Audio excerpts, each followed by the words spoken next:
오늘의 말씀은 잠언 27장 1절에서 12절까지의 말씀입니다. 너는 내일 일을 자랑하지 말라. 하루 동안에 무슨 일이 일어나는지 네가 알 수 없음이니라. 타인이 너를 칭찬하게 하고 네 입으로는 하지 말며 외인이 너를 칭찬하게 하고 네 입술로는 하지 말지니라. 돌은 무겁고 모래도 가볍지 아니하거니와 미련한 자의 분노는 이 둘보다 무거우니라. 부는 잔인하고 노는 창수 같거니와 투기 앞에야 누가 서리요. 면책은 숨은 사랑보다 나으니라. 친구의 아픈 책망은 충직으로 말미암는 것이나 원수의 잦은 입맞춤은 거짓에서 난 것이니라. 배부른 자는 꿀이라도 싫어하고 줄인 자에게는 쓴 것이라도 다니라. 고향을 떠나 요리하는 사람은 보금자리를 떠나 떠도는 새와 같으니라. 기름과 향이 사람의 마음을 즐겁게 하나니 친구의 충성된 권고가 이와 같이 아름다우니라. 네 친구와 네 아비의 친구를 버리지 말며 네 환난 날에 형제의 집에 들어가지 말지어다. 가까운 이웃이 먼 형제보다 나으니라. 내 아들아, 지혜를 얻고 내 마음을 기쁘게 하라. 그리하면 나를 비방하는 자에게 내가 대답할 수 있으리라. 슬기로운 자는 재앙을 보면 숨어 피하여도 어리석은 자들은 나가다가 해를 받느니라. 아멘. 오늘 본문은 하나의 통일성을 가진 것은 아니지만 주로 삶에 대한 일상적인 내용과 친구에 대한 내용이 주를 이루고 있는 것을 볼 수 있습니다. 저자는 먼저 내일 일을 자랑하지 말라는 잠언으로 본문을 시작합니다. 내일 어떤 일이 일어날지 알 수 없는 인간의 한계를 깨닫고 우리에게 주어진 오늘을 겸손함으로 살아야 한다는 것을 교훈합니다. 1절입니다. 너는 내일 일을 자랑하지 말라. 하루 동안에 무슨 일이 일어날는지 네가 알 수 없음이니라. 인간의 미래는 5분 앞을 정확하게 내다볼 수 없습니다. 예측은 가능하지만 예측대로 다 이루어지지 않습니다. 내일은 일반적인 의미에서 가장 가까이에 있는 미래이지만 그 미래는 불확실합니다. 어떤 예기치 않은 일이 발생할지 모르기 때문입니다. 오늘 하루 동안에도 어떤 일이 일어날지 모르는 것이 인생이기에 내일 일을 미리 자랑하지 말라는 것입니다. 어제의 경험으로 내일을 예측하여 무엇인가를 자랑하고 장담하는 것은 인간의 생명이 안개와 같음을 모르는 어리석음일 뿐입니다. 생명조차 우리 것이 아니고 미래도 우리의 소관이 아니기에 섣불리 내일을 자랑하기보다 하나님의 선하신 손에 의탁하며 오늘을 감사함으로 사는 것이 지혜입니다. 이어 자기 입으로 스스로를 칭찬하기보다 타인과 외인이 칭찬하도록 해야 한다고 교훈합니다. 2절. 타인이 너를 칭찬하게 하고 네 입으로는 하지 말며 외인이 너를 칭찬하게 하고 네 입술로는 하지 말지니라. 여기서 칭찬하다로 쓰인 단어는 1절에 자랑하다와 같은 히브리어 동사 할랄입니다. 따라서 1절과 2절은 밀접하게 관련되어 있는데 어떤 일이든지 스스로 자랑하지 말라는 내용입니다. 칭찬은 스스로 하는 것이 아니라 남이 해야 하는 것입니다. 스스로 하는 칭찬은 인격적 수양이 모자라는 교만한 사람임을 드러낼 뿐이고 그 사람의 평판은 점차 나빠질 것입니다. 그리스도인의 삶은 스스로 만족하며 자화자찬하는 삶이 아닌 하나님과 이웃 앞에 인정받는 삶이 되어야 하는 것입니다. 이어 분노와 질투에 대해 교훈합니다. 3절 4절. 돌은 무겁고 모래도 가볍지 아니하거니와 미련한 자의 분노는 이 둘보다 무거우니라. 부는 잔인하고 노는 창수 같거니와 투기 앞에야 누가 서리요. 3절은 미련한 자의 분노가 주는 정신적 괴로움을 돌과 모래에 비유합니다. 건물을 짓는 데 필요한 모래와 돌을 옮기는 일은 무척 힘든 노동에 속하는데 그 이유는 무게가 무겁기 때문입니다. 그런데 미련한 자의 분노는 돌과 모래의 무게가 주는 괴로움보다 더 크다는 것입니다. 왜냐하면 미련한 자와는 합리적인 의사교환이 안 되기 때문에 그로 인한 정신적 피로와 고통은 힘든 육체적 노동보다 심하다는 것입니다. 그런 다음 4절은 3절의 분노의 주제를 끌어와 질투심이 갖는 파괴력을 설명합니다. 먼저 분노의 파괴력을 잔인하며 급하게 밀려오는 홍수로 표현하는데 허리케인이나 태풍으로 인하여 발생하는 홍수의 범람을 피할 수 없는 것처럼 분노가 폭발할 때 그것을 제어하는 일은 불가능하다는 것입니다.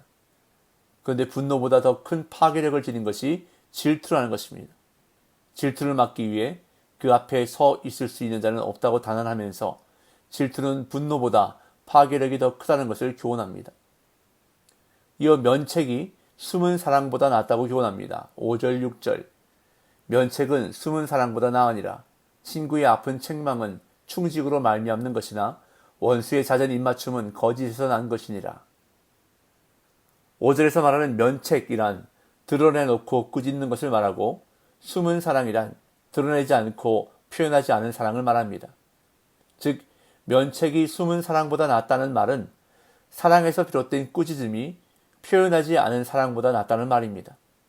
사랑의 표시는 상대에게 항상 좋은 것만 주는 것이 아니라 때로는 꾸짖음과 책망도 그 사람을 진정으로 위한 사랑이 될 수 있다고 가르치는 것입니다. 그러면서 6절은 친구의 아픈 책망과 원수의 잦은 입맞춤을 비교합니다. 보통의 경우 원수가 뼈아픈 책망을 가져다주고 연인이 달콤한 입맞춤을 가져다주는데 본문에서는 그 경우가 뒤바뀐 경우입니다. 그렇게 6절에서 친구가 주는 뼈아픈 책망은 진심에서 나오는 권고인 반면 원수의 입맞춤은 속마음을 숨기기 위한 유혹이며 악한 의도를 덮기 위한 수단임을 가르칩니다.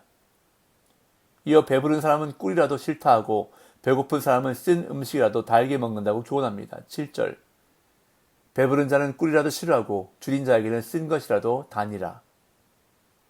꿀은 달기 때문에 사람들이 좋아하지만 상황에 관계없이 다 좋아하는 것은 아닙니다. 너무 많이 먹어서 배가 부른 사람은 아무리 꿀이라도 싫을 수밖에 없습니다. 반대로 쓴 음식은 사람들이 싫어하지만 마찬가지로 상황에 관계없이 다 싫어하는 것은 아니라는 것입니다. 먹을 것이 없어서 무엇이라도 먹어야 하는 사람은 쓴 음식도 달게 먹을 수밖에 없다는 것입니다. 이처럼 사람에게 있어서 모든 것은 상황에 따라 달라질 수 있다는 것을 교훈하고 있습니다. 이어 고향을 떠나 유리하는 사람에 대한 잠언입니다. 8절 고향을 떠나 유리하는 사람은 보금자리를 떠나 떠도는 새와 같으니라. 고향을 떠나 타향살이를 하는 사람을 보금자리를 떠나 떠도는 새에 비유합니다. 유리하는으로 번역된 단어의 원 의미는 자기 고향에서 쫓겨나 거주할 곳이 없는 상태를 나타냅니다. 어떤 이유인지는 알 수 없으나 고향에서 쫓겨나 떠날 수밖에 없는 사람의 심리 상태는 매우 불안할 수밖에 없을 것임을 나타내고 있습니다. 이어 친구의 충성된 말이 주는 즐거움에 대해 교훈합니다. 9절 기름과 향이 사람의 마음을 즐겁게 하나니 친구의 충성된 권고가 이와 같이 아름다우니라.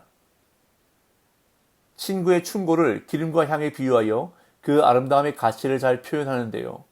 본래 기름과 향료는 사람의 몸과 마음을 즐겁게 하는 귀한 물품입니다. 이와 같이 진심에서 우러나온 친구의 충직한 충고는 기름과 향료처럼 친구의 마음에 기쁨과 감동을 가져다 준다는 것입니다. 이어 가까운 친구가 먼 형제보다 낫다고 교훈합니다. 10절 네 친구와 네 아비의 친구를 버리지 말며 네 환난 날에 형제의 집에 들어가지 말지어다. 가까운 이웃이 먼 형제보다 나으니라.